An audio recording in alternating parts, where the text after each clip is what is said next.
Oke, bismillahirrahmanirrahim. Assalamualaikum warahmatullahi wabarakatuh. Masya Allah, Alhamdulillah. Allahumma sholli ala Muhammad wa ala ali Muhammad. Ya, di hari ini Masya Allah banget ya bisa bertemu dengan para mitra dari Sabana yang luar biasa ini ya, walaupun dalam kondisi pandemi, tapi masih menyempatkan waktunya untuk terus belajar dan mengupgrade diri ya. Penting dalam kondisi seperti ini kita terus belajar karena zaman berubah begitu sangat cepat, apalagi terjadi pada saat eranya digital plus pandemi ya. Bisa dibayangkan mungkin beberapa di antara Anda yang sekarang terdampak secara pandemi, secara ekonomi, dan termasuk juga orang-orang di sekitar kita, ya, entah itu keluarga, sahabat, teman, rekan, ya, mereka banyak kehilangan pekerjaan. Saya bersyukur hari ini kawan-kawan semua sekarang masih diberikan kesempatan oleh Allah untuk bisa terus mendapatkan penghasilan lewat wasilah dari Sabana ini, ya. Oke, hari ini kawan-kawan, insya Allah kita akan sama-sama sharing tentang dunia digital, gitu ya, terutama di bagian gimana caranya kawan-kawan semua ini bisa tetap tangguh gitu ya dalam kondisi pandemi ya. Untuk memudahkan pemahaman ya saya coba akan share slide-nya terlebih dahulu supaya nanti bisa foto ataupun mencatat beberapa poin penting. Ya. Jadi topik kita di siang ini, jadi di pagi ini kita akan membahas tentang bagaimana sih kita bisa tetap tangguh ya di tengah persaingan yang luar biasa, Masya Allah luar biasa pesat gitu ya dalam kondisi masa pandemi seperti sekarang. By the way, ngomong-ngomong tentang pandemi, saya pribadi secara personal gitu ya, saya pernah mengalami kondisi krisis tahun 2012. Mungkin beberapa di antara Anda ada yang belum kenal gitu ya. Saya waktu 2012 itu bangkrut, ya bangkrutnya sampai di angka 7,7 miliar rupiah di usia yang masih sangat muda ya, 21 tahun. Bisa dibayangkan oleh kawan-kawan semua, usia masih muda, 18 hari pasca menikah, sama Allah dikasih ujian berupa kebangkrutan. Di titik itu saya akhirnya bingung mau ngapain, ya, alhasil saya gerak gak jelas, ya, dan harus menyelesaikan kerugian yang hampir 8 miliar tersebut. Ya. Singkat cerita saya berjuang, hingga pada akhirnya, ya, tahun 2016, utang saya belum selesai, krisis saya belum beres, gitu ya. Allah menguji dengan yang lain. Apa itu? Saya sakit, kawan-kawan. Ya, saya sakit, penyakitnya juga langka, ya. Namanya adalah GBS. GBS adalah sebuah penyakit yang menyerang autoimun, yang itu hanya menyerang 1 dibanding 40.000 orang, ya kayak stroke gitu, gak bisa ngapa-ngapain. Sementara utang kerugian saya masih di angka miliaran rupiah. Alhasil di situ saya akhirnya mengalami titik krisis kedua. Apa itu? Tepatnya adalah kritis di ruang ICU, gitu ya. Sampai akhirnya dokter pun memvonis ini sangat-sangat susah untuk kembali bisa sehat. Tapi izin Allah, qadarullah, alhamdulillah hazal min fadli Rabbi, saya bisa kembali sehat. Sampai akhirnya sekarang bisa menemani kawan-kawan semua yang ada di Sabana, gitu ya. Apa itu artinya? Saya ingin sampaikan kepada kawan-kawan semua, dalam kondisi krisis, dalam kondisi kritis, dalam kondisi kita serba tidak pasti, kita boleh kehilangan seluruh banyak harta, gitu ya. Kita boleh kehilangan banyak teman. Tapi yang satu yang nggak boleh kita hilang dalam diri kita semua, apa itu? Keimanan kita, ya.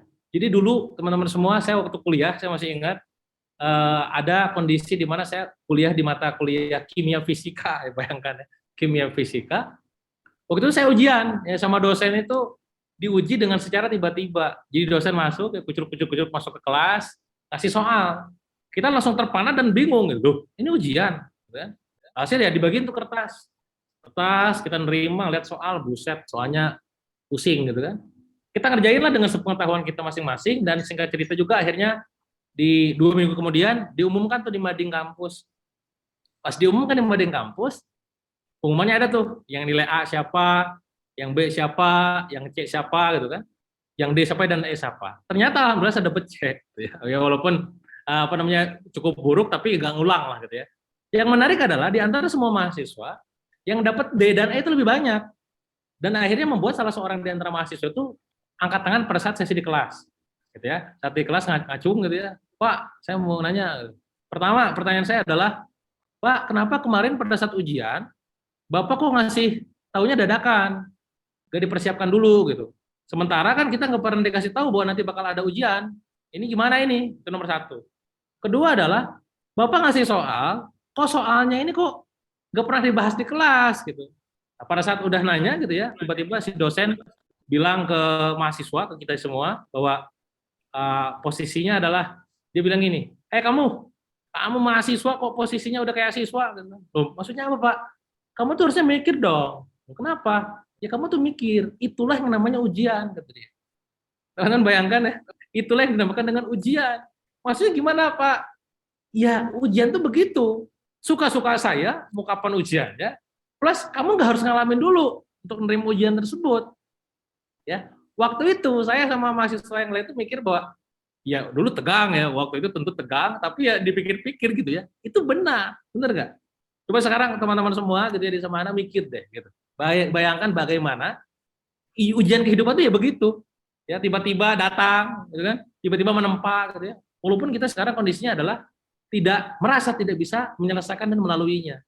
Nah, itulah ujian ya. Sama ketika teman-teman semua sekarang ditempa dalam kondisi pandemi ya. Nah, ya, pandemi tidak akan mengkoreksi rezeki, ya memaknai rezeki, memahami konsep ujian itu sendiri. Apalagi buat teman-teman yang muslim nih, gitu ya. Teman-teman mungkin sudah pernah mendengar gitu ya, bahwa hidup itu pasti diuji gitu kondisinya, gitu ya. Kondisinya itu pasti diuji. Bagaimana Allah berfirman, ya, bagaimana kita itu akan diuji dengan apa? Ketakutan, kelaparan, kekurangan harta, jiwa, dan buah-buahan. Itu adalah janji Allah ya, dalam Al-Quran surat Al-Baqarah. Kabar baik buat mereka yang bersabar. Nah, maka kondisi kita hidup itu pasti kena ujian. Ya, itu konsekuensi hidup gitu. Konsekuensi itu kayak gini deh. Kalau kita berenang pasti kena basah gitu ya. Kalau kita jualan pasti kena tolak. Kalau kita misalkan sekarang katakanlah olahraga pasti keringetan gitu ya. Kalau kita sekarang kondisinya adalah hidup, konsekuensinya adalah diuji. Apalagi kalau misalkan kawan-kawan dari Sabana, kawan-kawan semuanya mengaku bahwa diriku ini beriman gitu. Ya, ingat ya, kita jangan cuma sekedar ngecap diri beriman kalau misalkan kita nggak siap diuji. Ya, ahasiban nas ayutraku ayaqulu amanna wa hum la yuftanun. Kan begitu ayatnya.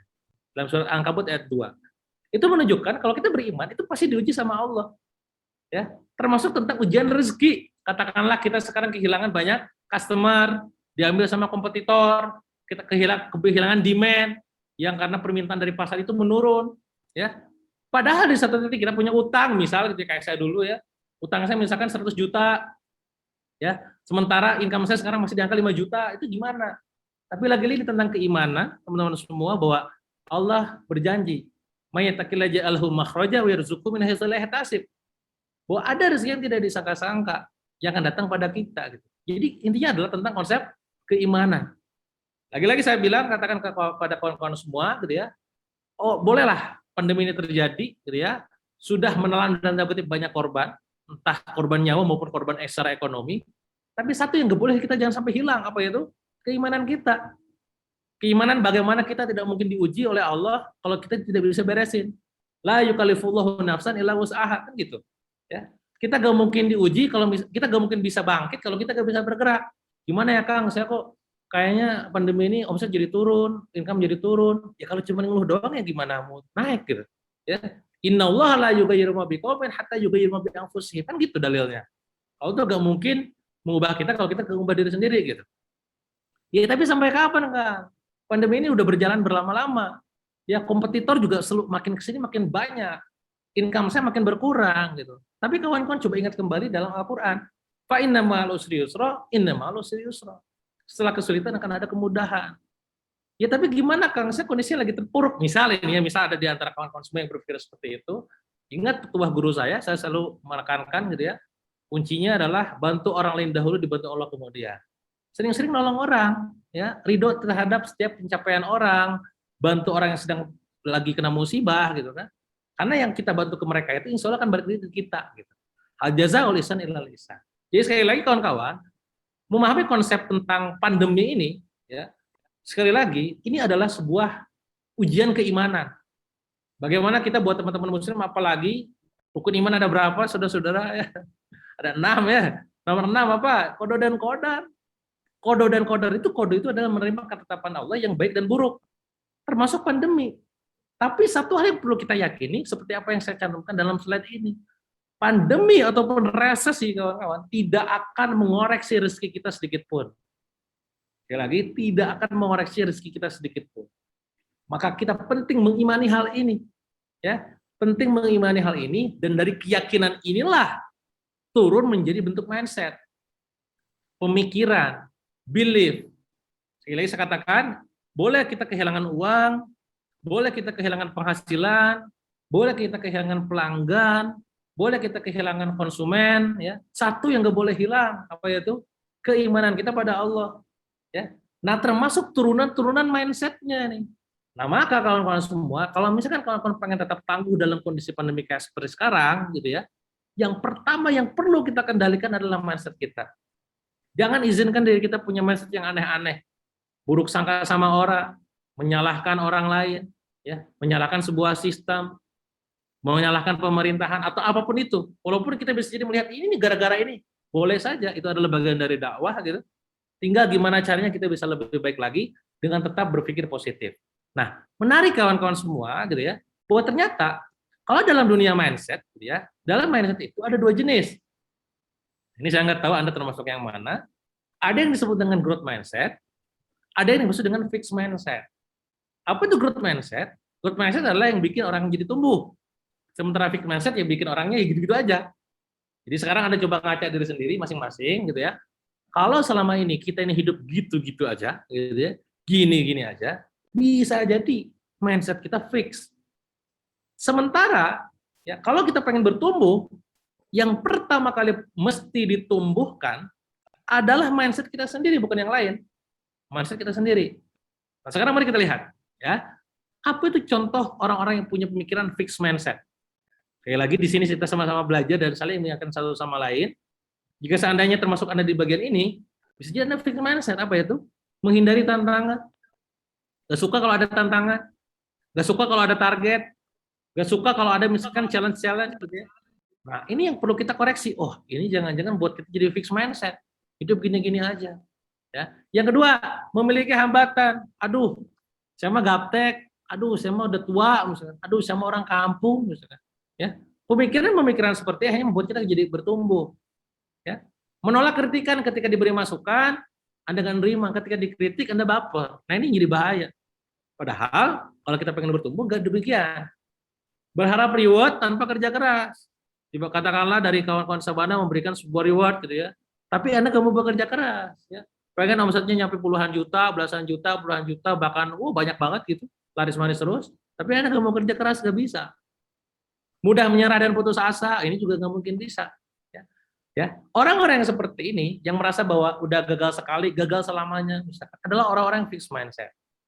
Nah, maka mulai sekarang, secara sadar, setiap kali kita mulai merasa bahwa kita tidak suka dengan tantangan, memiliki hambatan-hambatan dalam pikiran, ya, nolak kritikan orang, mudah putus asa, ya, gagal sekali, gagal selamanya, langsung generalisir. Wah, ini bahaya, ini krusial.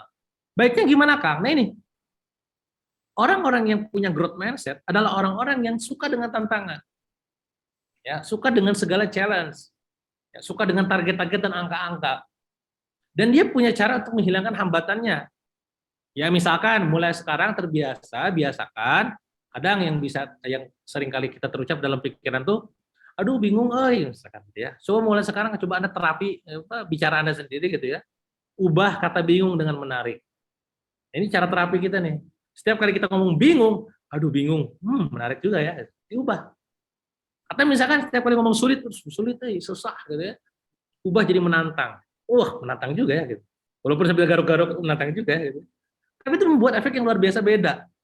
Atau misalkan kalau sekarang di eranya digital, saya gaptek Kang, gitu ya. Ubah kata gaptek dengan jadi lebih sabar. Wah, ini kayaknya gue mesti lebih sabar nih. Nah ini membuat kita lebih punya pikiran yang positif, menghilangkan segala hambatan yang ada dalam pikiran kita. Itu mulai sekarang Anda coba komitmenkan seperti itu.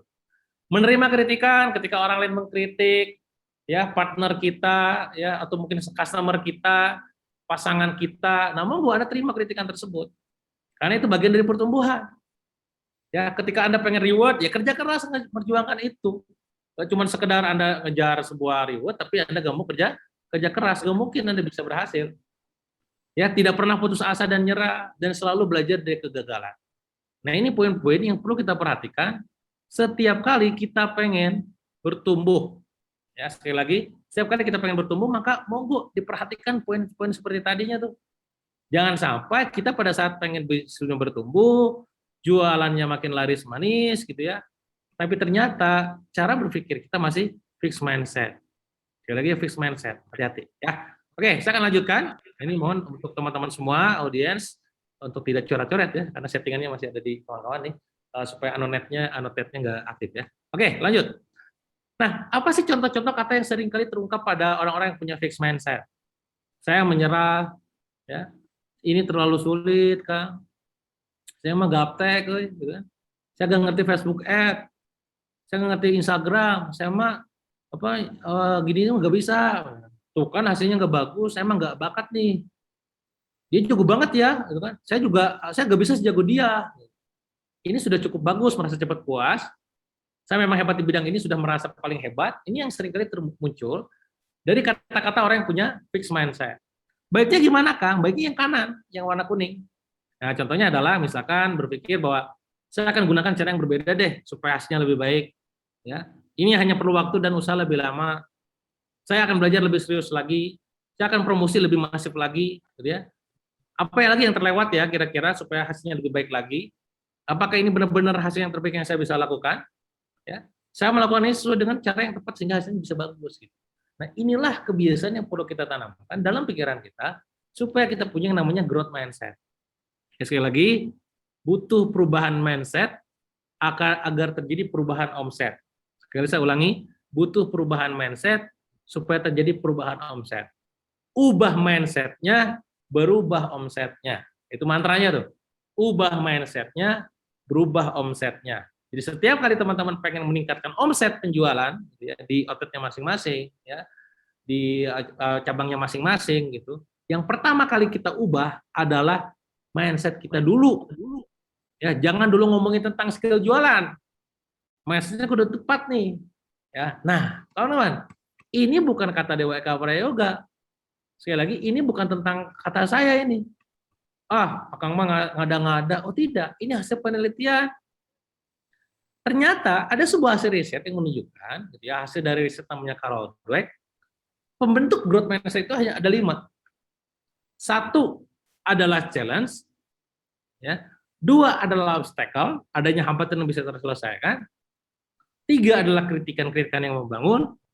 4 effort, kerja keras yang berbeda dibandingkan yang lain. Dan yang kelima adalah belajar dari orang yang lebih sukses. Nah, ini adalah kuncian supaya kawan-kawan semua bisa tetap tangguh dalam persaingan segila apapun itu. Ya, jadi melihat sebuah persaingan menjadi sebuah tantangan. Ya, WD, mantap nih ada saingan, ya kan? Ya, katakanlah kalau misalkan industri Anda berarti kan di kilometer sekian katakanlah atau berapa jarak berapa meter, wah ada kompetitor. Nah, Anda semangat. Bukan justru ngeluh gitu kan. Gimana caranya nih saya bisa lebih baik lagi supaya orang-orang trafficking datang ke saya. Itu yang perlu dipikirkan. Nah, supaya kita terbiasa untuk memiliki mindset growth ini, mari kita buka satu persatu. Pertama tentang challenge. Ya, tentang challenge, apa itu challenge gitu ya. Nah, berapa omset yang harus saya capai tahun ini? Berapa omset yang harus saya capai bulan ini? Jadi Anda setiap bulan bikin target. Jangan cuma sekedar apa namanya kayak jalan aja, nggak bisa begitu, harus ada targetnya. Ya. Berapa profit yang harus saya dapat tahun ini atau bulan ini dan hari ini? Dibikin setiap harinya kayak apa? Berapa database yang harus saya miliki tahun ini? Database pembeli misalkan.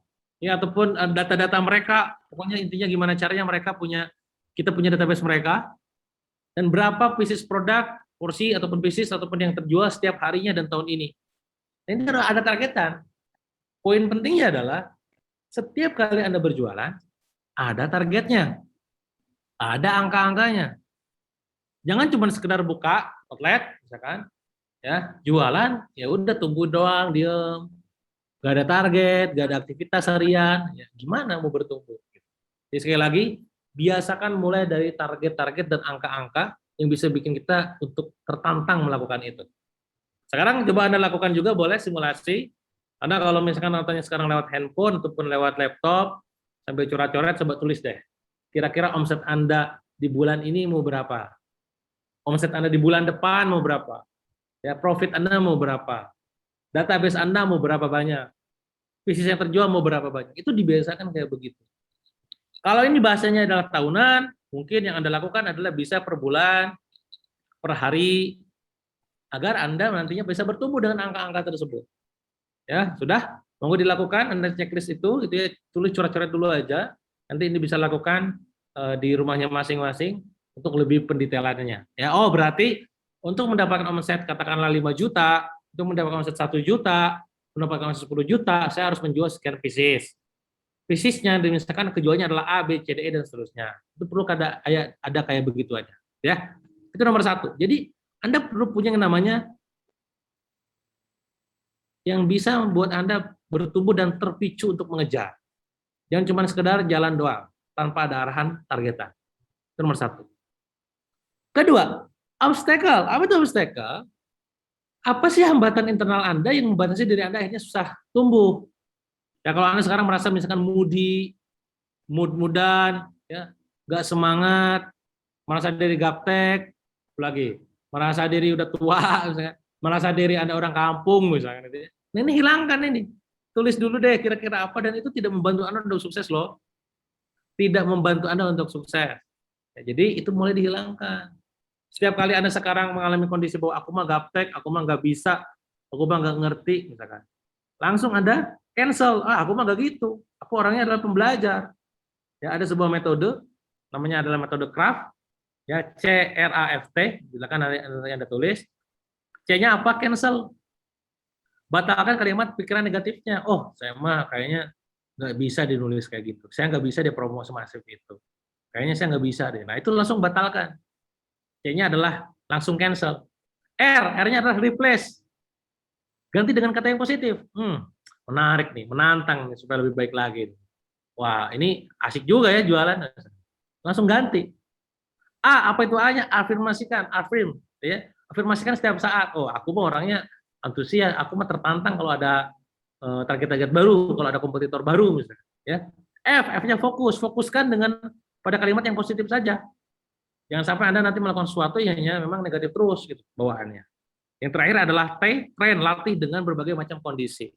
Kebayang kalau misalkan Anda ketemu orang kayak gimana atau yang ngomong negatif gitu ya. Kadang juga itu muncul dari orang terdekat kita, ya latih dengan kebiasaan yang positif. Ya. Apa saja hambatan eksternal yang membatasi Anda untuk tumbuh? Lingkungannya kah atau apanya? Karena itu silakan Anda bisa beresin. Kalau ini bisa diberesin, insya Allah bisa kelar juga nanti masalahnya. Ya. Dan pastinya adalah kenapa sampai detik ini kita kok belum juga sukses? Kalau misalkan Anda menganggap bahwa aku belum sukses juga, rata-rata kebanyakan bukan masalah eksternal, bukan masalah teknis. Ya, rata-rata masalah yang ada dalam diri. Apalagi kalau udah ranahnya tuh ranah iri, dengki, wah itu udah penyakit hati kalau udah kayak gitu kan. Maka ini kita tuh harus udah mulai terbiasa dengan kesuksesan orang, kita bahagia gitu kan. Nah, gimana kan kalau nanti misalnya katakanlah kompetitor ngambil, nah ini mindset yang harus kita switch. Mindset kita harus kita switch. Nanti kita coba akan bahas juga di poin berikutnya. Intinya adalah, coba mulai sekarang Anda mengevaluasi diri, kira-kira yang membuat Anda belum juga sukses, apa kira-kira coba catat, aku moody, orangnya baperan, aku orangnya kadang dengki, aku patah semangat, nah itu tulis tuh. Nah nanti gimana caranya supaya itu bisa monggo dilakukan simulasi ini ya, walaupun misalkan sekarang nggak beres karena waktu kita sangat terbatas, nanti silakan lakukan tuh di rumah masing-masing dan biasakan bareng pasangan, bareng bareng tim gitu ya, bareng orang-orang terdekat lakukan ini. Itu nomor 2. 3, kritikan. Apa kira-kira kekurangan yang harus saya perbaiki setiap hari? Ya kekurangannya apa aja nih? Nah kira-kira kalau misalkan diperbaiki, gitu ya, kira-kira apa tuh? Ya. Terus apa kira-kira komentar negatif orang sama kita? Nah itu diperbaiki setiap hari, jadi ada perbaikan setiap harinya tuh. Dan kenapa kritikan orang pada produk kita tuh apa? Supaya jadi masukan buat pusat, gitu kan? Supaya jadi masukan buat kitanya juga. Dan kita harus welcome terhadap kritikan tersebut. Jadi sekali lagi, kritikan itu membangun. Walaupun kritikan itu pedas, insya Allah bikin kita bisa bertumbuh. Ya, ini yang membuat kita akhirnya bisa bertumbuh gila-gila. Itu nomor 3, kritik. 4, effort. Apa itu? Kebiasaan buruk apa yang harus kita mulai hilangkan? Kebiasaan menunda-nunda, menanti-nanti, gitu ya. Melakukan sebuah aktivitas yang gak jelas, GJ, gitu. Apa nih kira-kira? Kebiasaan baru apa yang ingin dimulai dibangun? Nah ini yang pertanyaan ini yang perlu Anda jawab. Jawab aja coba kira-kira apa kira. Gue baca buku kebiasaannya. Ya, nonton video e-course, video YouTube, ikut kajian, mendoakan kawan, gitu kan? menyapa customer misalkan. Nah itu dibikin kebiasaan-kebiasaan kayak begituannya. Sehingga orang pada saat nanya apa sih rahasia suksesmu, ya itu rahasianya. Kita udah clear gitu kan bahwa yang gua lakukan sama yang lu lakukan beda, makanya hasilnya berbeda.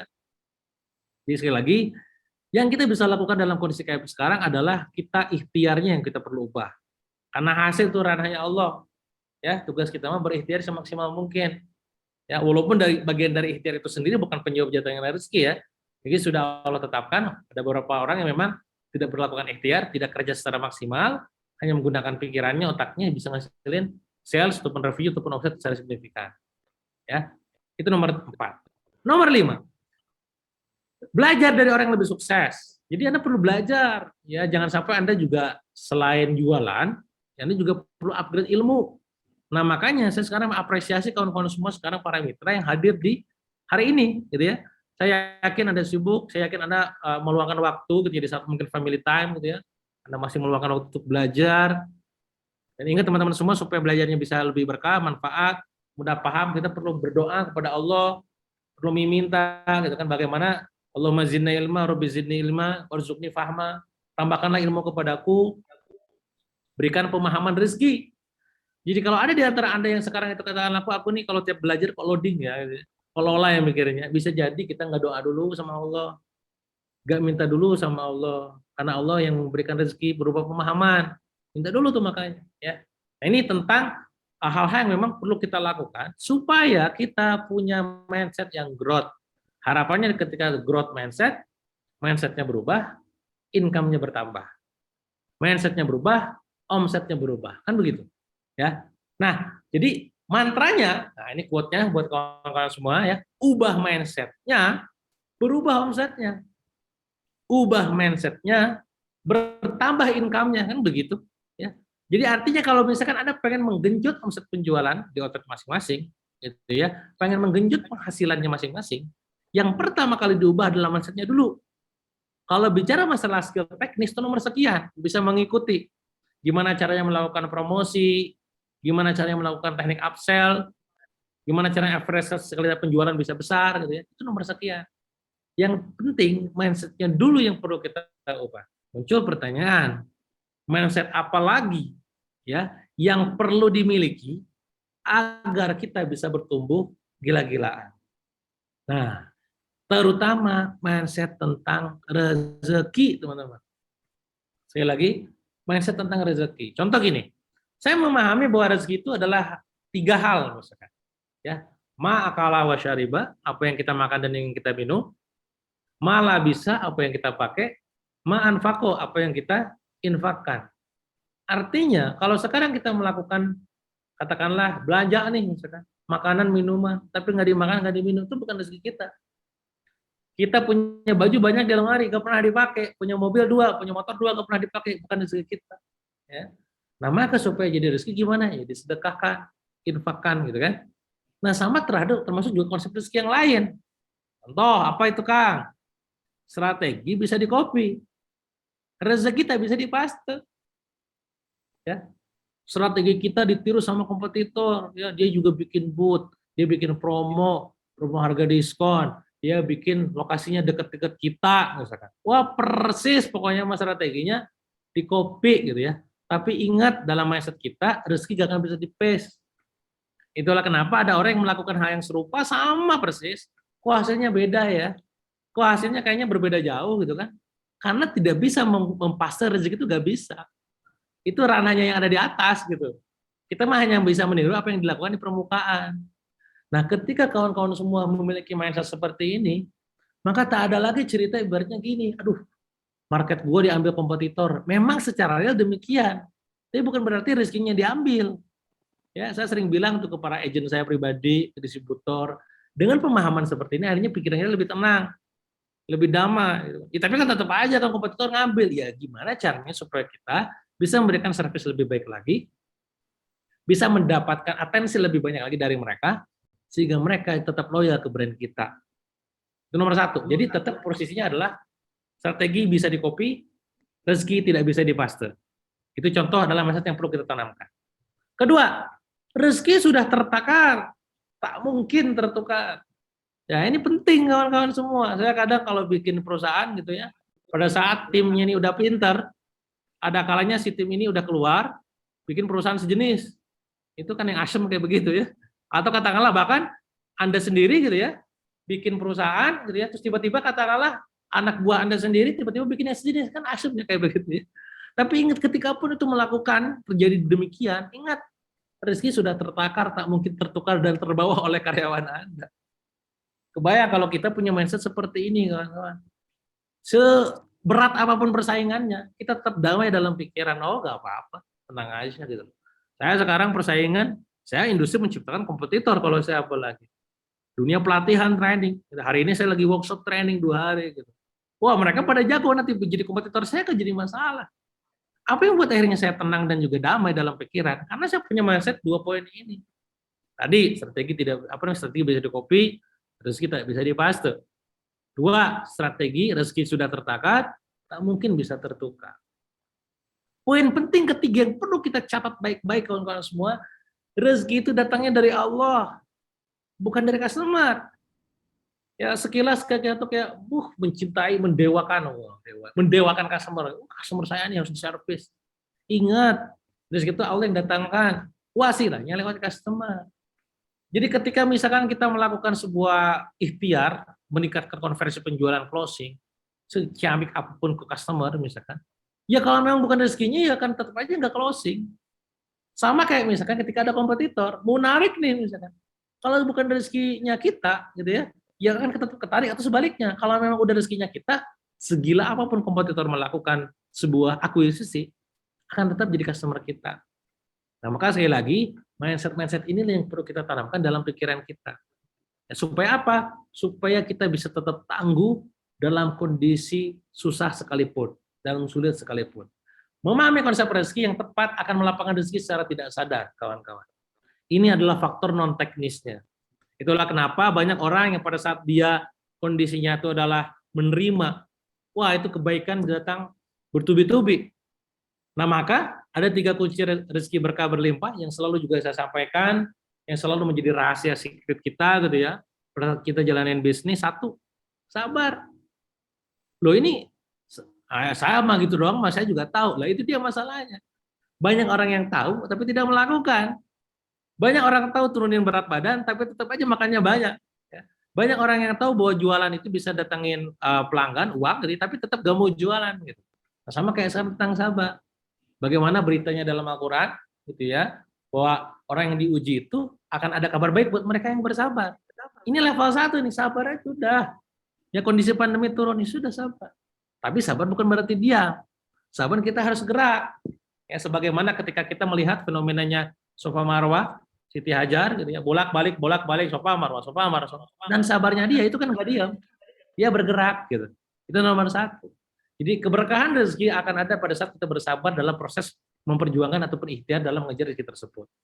Kedua, ridho. Ridho itu apa? Menerima kejadian, kodonya Allah. Itu ya, tinggal kita pada saat menerima ini dalam kondisi tetap juga kita pada akhirnya bergerak. Ya, seperti yang tadi saya sampaikan, ketika Siti Hajar bolak-balik Safa Marwah, dia menerima keadaan ditinggalkan Ibrahim. Padahal dalam kondisi anaknya masih kecil, bayangin coba kalau kalian punya anak ya, ditinggalin begitu aja, perasaannya kayak apa. Tapi beliau ridho. Ketika bertanya sama Ibrahim, wahai Ibrahim, apakah ini adalah perintah dari Allah? Kata Ibrahim, jawabannya adalah yes, ini perintah dari Allah. Oh kalau begitu saya ridho. Nah ini yang perlu kita sekarang hadirkan. Karena dalam bisnis kawan-kawan, jangan sampai begini. Gara-gara kita berkompetisi sama kawan kita, berkompetisi teman kita jadi musuhan. Karena gara-gara nggak ridho. Ini jangan sampai terjadi. Dan level paling tinggi adalah kita perlu bersyukur. Ya. Kalau level ridho jatuhnya adalah kayak kita ikhlas. Ya, saya sering bilang misalkan ini botol. Botol ini kawan-kawan itu ringan. Kalau diginin doang ringan. Tapi kalau saya megangnya 5 menit, 10 menit, 1 jam, capek juga di tangan gitu. Tapi kalau kita ridho balik lagi ya, kita nerimo gitu kan, kita ikhlas. Wah, itu luar biasa. Ini yang terjadi pada saat dulu saya sakit. Istri saya bercerita kepada saya bahwa dalam momen sakit di ruang ICU, dia sempat doa sama Allah tuh, ya Allah mana katanya engkau maha besar, maha penyembuh, kok suami hamba gak bisa disembuhin sampai sebegitunya. Kenapa? Dia belum, kondisinya itu adalah ridho. gitu ya. Tapi pas udah ridho, doanya diganti, ya Allah, kalau misalnya ini adalah hari di mana suami hamba diambil, ya hamba pasrah, hamba ridho, hamba ikhlas. Apa yang terjadi kawan-kawan? Keajaiban datang. Tiba-tiba dokter manggil dia. Bayang kalau misalkan Anda jadi istri saya gitu, di dokter manggil, jangan-jangan dikabulin gitu kan.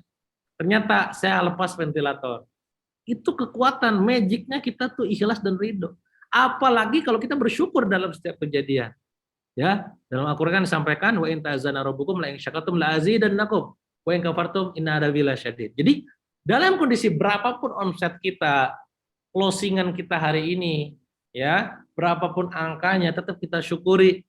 Alhamdulillah ya Allah, Engkau memberikan rezeki lewat wasilah Sabana ini, closing hari ini sekian. Semoga ini berkah dan membuat hamba jadi lebih baik lagi. Kan gitu. Ya. Maka perlu tiap malam tuh bikin namanya jurnal syukur, ya apa yang disyukuri selama Anda berada di dunia ini, selama hari ini, selama berada di Sabana, mengikuti acara ini. Saya yakin Anda mengikuti program ini, acara ini bukan tanpa maksud, Allah pasti punya maksud. Ya, menyampaikan hal yang memang sifatnya tuh non teknis tapi sangat penting gitu loh. Ya, ingat kawan-kawan semua, bisnis hanyalah wasilah, tujuannya lillah. Jangan sampai hanya gara-gara kita berebut pasar, kita jontok-jontokan sama kawan, sama teman, sama rekan, termasuk sama tim sendiri, misalkan sama mitra yang lain, sama owner, sama pusat. Ini kita ini cuma jalanin wasilah doang, bisnis ini gitu loh. Maka tujuannya pastikan itu kalau memang benar-benar lillah, unsur-unsur yang memang Allah suka, gitu kan, seperti tadi sabar, ridho, syukur, harus dipegang erat sama kita semua. Nah itu teman-teman, hal tersebut bisa membuat kita akhirnya bisa tetap tangguh dalam kondisi apapun. Ini bukan permasalahan teknis, ini non teknis semuanya. Dan harapannya sekali lagi saya mendoakan terbaik buat kawan-kawan mitra semuanya yang ada di Sabana. Semoga setelah ngikutin acara ini ya, bisnisnya bisa makin tumbuh gila-gilaan, jualannya makin laris manis gagaruan, pribadinya menjadi pribadi yang lapang, tangguh, terbuka, dan juga menjadi pribadi yang bermanfaat buat banyak orang. Dan pastinya adalah kehidupannya menjadi berkah untuk orang lain. Itu aja mungkin kawan-kawan dari saya, mohon maaf jika ada kesalahan, karena waktunya sangat terbatas. Semoga apa yang saya sampaikan bisa menjadi wasilah perubahan untuk kawan-kawan semua. Terima kasih. Assalamualaikum warahmatullahi wabarakatuh.